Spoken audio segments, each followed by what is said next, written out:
बहुत बहुत स्वागत है दोस्तों आप सभी का चार्ट्स वाइज यूट्यूब चैनल में। मेरा नाम है अनमोल मित्तल, लेकर आ गया हूं दोस्तों नया चार्ट।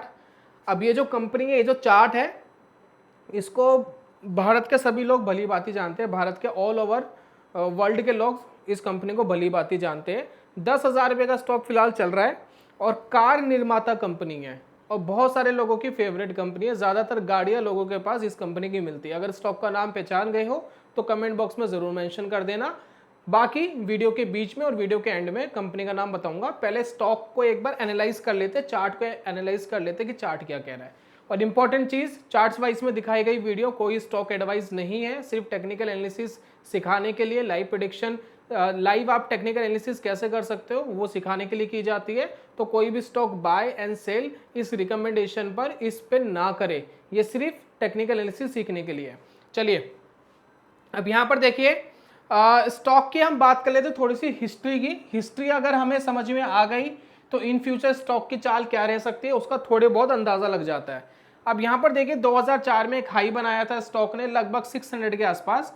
जैसे ही इसने ये 600 का लेवल तोड़ा, इसको तोड़ने में लग गए 2 साल। 2 साल के बाद सीधा स्टॉक 1000 के आसपास पहुंच गया। ठीक है, यानी 600 का लेवल जब इसने अपना ऑल टाइम का ब्रेक करा तो 1000 रुपये तक पहुंच गया। ये बात क्लियर है आपको। उसके बाद देखिए स्टॉक ने क्या करा। उसके बाद इसने ये जो 1000 रुपये का हाई बनाया था ना, इसको भी ब्रेक करा। जब 1000 रुपये का हाई इसने ब्रेक करा तो इसके अंदर एक बढ़िया मोमेंटम आया और ये स्टॉक पहुंच गया लगभग 1700 के आसपास। ठीक है, 1000 रुपये का यहां ब्रेकआउट करा, वापस 1700 के आसपास पहुंच गया। यानी जब भी ये ऑल टाइम हाई ब्रेक करता है तो एक बढ़िया मोमेंटम दिखाता है। अब यहां पर देखिए क्या करा स्टॉक ने, फिर अगेन इसने अपना एक ऑल टाइम हाई ब्रेक करा। फिर स्टॉक ने कहां तक रैली दी, उस रैली को देखते एक बार। जी हाँ, ये रैली। अब स्टॉक ने यहां पर ब्रेकआउट कर दिया। शायद चार्ट्स में आपको बहुत क्लियर ना दिखाई दे रहा हो, लेकिन अभी मैं चार्ट को बड़ा करूंगा आपको क्लियर दिखाई देगा। यहां पर ये 1800 के आसपास का ब्रेकआउट था और स्टॉक पहुंच गया सीधा 10,000 पे। लगभग 6 गुना स्टॉक हो गया, 10,000। ठीक है, तो हमें यह देखने को मिल रहा है जब भी ये स्टॉक अपना एक बड़ा ब्रेकआउट देता है तो एक बढ़िया रैली स्टॉक में हमें देखने को मिलती है। ये बात क्लियर है आपको? मेरे हिसाब से बहुत क्लियरिटी से मैंने आपको समझाई है, बहुत क्लियर हो जानी चाहिए। अगर ये चीज इसमें कंटिन्यू रहती है तो अब देखिए इसमें क्या हो रहा है। अब देखिए स्टॉक का चार्ट क्या कह रहा है। अब स्टॉक का चार्ट आपको दिख रहा है। अब ये वापस अपना ऑल टाइम हाई ब्रेक कर रहा है। 2018 में इसने एक हाई बना दिया था 10,000 का। 2018 से लेकर के 2023 यानी 24 भी शुरू होने ही वाला है, ज़्यादा समय नहीं रह गया, लेकिन फिर भी 2023 के एंड में इसने वापस एक ब्रेकआउट दिया है। अब ये जो ब्रेकआउट इसने दिया है वो दिया है 10,000 पे, 10,000 में ब्रेकआउट दिया है, उसके ऊपर निकल गया है और अभी फिलहाल चल रहा है स्टॉक 10,522 का। कंपनी कौन सी है? मारुति सुजुकी। तो मारुति सुजुकी का दोस्तों स्टॉक है। लास्ट वीडियो में हमने टाटा मोटर्स की बात करी थी कि ऑल टाइम हाई ब्रेक कर रहा है। अब ये चार्ट भी कुछ ऐसा ही करता हुआ दिखाई दे रहा है, ये भी अपना ऑल टाइम हाई ब्रेक कर रहा है। तो ऑटो शेयर्स के अंदर तो कुछ ना कुछ देखने को मिल रहा है कि कहीं ना कहीं ये तेजी दिखाने की एक प्रोबेबिलिटी तो बन रही है एज पर चार्ट जो हमें दिख रहा है। ठीक है, अब अगर आप ये देखिए जो ब्रेकआउट आया है, इस ब्रेकआउट में बहुत सिंपलिसिटी से आप टारगेट्स निकाल सकते हो। अगर आपको टेक्निकल एनालिसिस करनी है और टारगेट्स निकालनी है तो कैसे निकालोगे? टारगेट पे शॉर्ट टर्म के नहीं निकाल के देता, मैं आपको एक पैटर्न बेस्ड टारगेट की बात करता हूं हमेशा।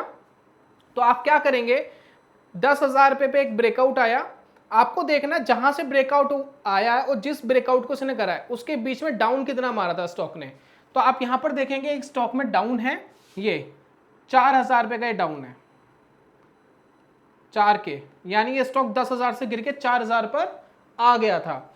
तो यहां से लेकर यहां तक एक गैप आ रहा है, वो गैप कितने का आ रहा है? 6,000। यानी 10,000 रुपये से कोई चीज गिरी, 4,000 पर आ गई, तो बीच में गैप आया, कितना आया? 6,000। तो उसी बेसिस पे हम टारगेट निकालते हैं। यानी आप 10,000 में अगर 6,000 प्लस कर दो तो हमारे पास क्या आता है? 10,000 प्लस 6K, तो हमारे पास आता है 16,000। तो ये दोस्तों हमारा टारगेट बनता है। लेकिन 16,000 जो है ना, अपने एक इंपॉर्टेंट राउंड फिगर से 1,000 पॉइंट ऊपर है। इंपॉर्टेंट राउंड फिगर क्या है? 15,000। तो इसलिए हम राउंड फिगर को भी रिस्पेक्ट करते हुए हम ये एक्सपेक्ट कर रहे हैं ये स्टॉक अब यहाँ से 15,000 के आसपास जा सकता है। अब ये जितनी भी एनालिसिस हम करते हैं ये टारगेट अचीव होने में भी टाइम लगेगा। भाई मारुति का स्टॉक कोई हलवा तो है नहीं ना कि 5,000 पॉइंट एकदम बढ़ जाएगा। बहुत हैवी वेट स्टॉक है, लाखों करोड़ की कंपनी है, 3 लाख करोड़ से ऊपर का मार्केट कैप है इसका। तो इसलिए 15,000 का लेवल आने में टाइम लग सकता है, लेकिन एज पर टेक्निकल एनालिसिस ऐसा लग रहा है कि 15,000 तो टच करना चाहिए। यानी 50% का पोटेंशियल इस स्टॉक में हमें फिलहाल दिखाई देता है। मैं फिर कह रहा हूँ ये सिर्फ टेक्निकल एनालिसिस सीखने के लिए यूज़ करना है। आपको कभी भी इस तरीके की एनालिसिस आपको रियल पैसा इन्वेस्टमेंट के लिए नहीं करनी है। अपने फाइनेंशियल एडवाइजर की एडवाइस ज़रूर लीजिए जब भी आप अपनी इन्वेस्टमेंट करते हैं, या नॉलेज आपके पास होनी चाहिए। अब मैं इस टाइम फ्रेम को 1 वीक का करता हूँ और मैं देख रहा हूँ कि कहाँ से ब्रेकआउट आ रहा है। तो ये देखिए, ये ब्रेकआउट आपको यहाँ से दिखाई दे रहा है। हमने टारगेट निकाल लिया। अब अगर हम स्टॉप लॉस की बात करें तो स्टॉप लॉस कैसे निकालेंगे? तो टाइम फ्रेम को छोटा करने से हमें यह पता लग गया कि लास्ट स्विंग लो कहाँ था। तो आप यहाँ पर देख रहे हैं, यहाँ पर एक लास्ट स्विंग लो दिखाई दे रहा है। 2 पॉइंट्स आपको यहाँ पर दिखाई दे रहे हैं ताकि हम स्टॉप लॉस अपना निकाल सके। तो ये जो स्टॉप लॉस है वो है 9,200, थोड़ा सा नीचे कर दिया मैंने 50-100 पॉइंट्स। तो 9,200 एक ऐसा पॉइंट है जहां पर ये 2 बार रुका है, एक तो यहां पर रुका है और एक यहां पर रुका है। तो ये अच्छा सपोर्ट है, 9,200 अच्छा सपोर्ट है। ब्रेकआउट इसने दे दिया है, 10,500 पे स्टॉक चल रहा है, करेक्शन करके ऊपर जा रहा है। तो यहां पर अब पाने के लिए आपके पास क्या है भाई? 10,500 का स्टॉक है, 15,000 का मैं कह रहा हूं टारगेट आना चाहिए इस स्टॉक में। ऐसी प्रोबेबिलिटी बनती है, जरूरी तो नहीं है कि आएगा, लेकिन एक प्रोबेबिलिटी बनती है कि 15,000 जाना चाहिए। तो खोने के लिए आपके पास है तकरीबन 800 एंड 1,300 रुपये, यानी 1,300 रुपये का एक एसएल बन रहा है। एसएल है 1,300 रुपये का, जो है 9,200 का स्टॉक की वैल्यू का।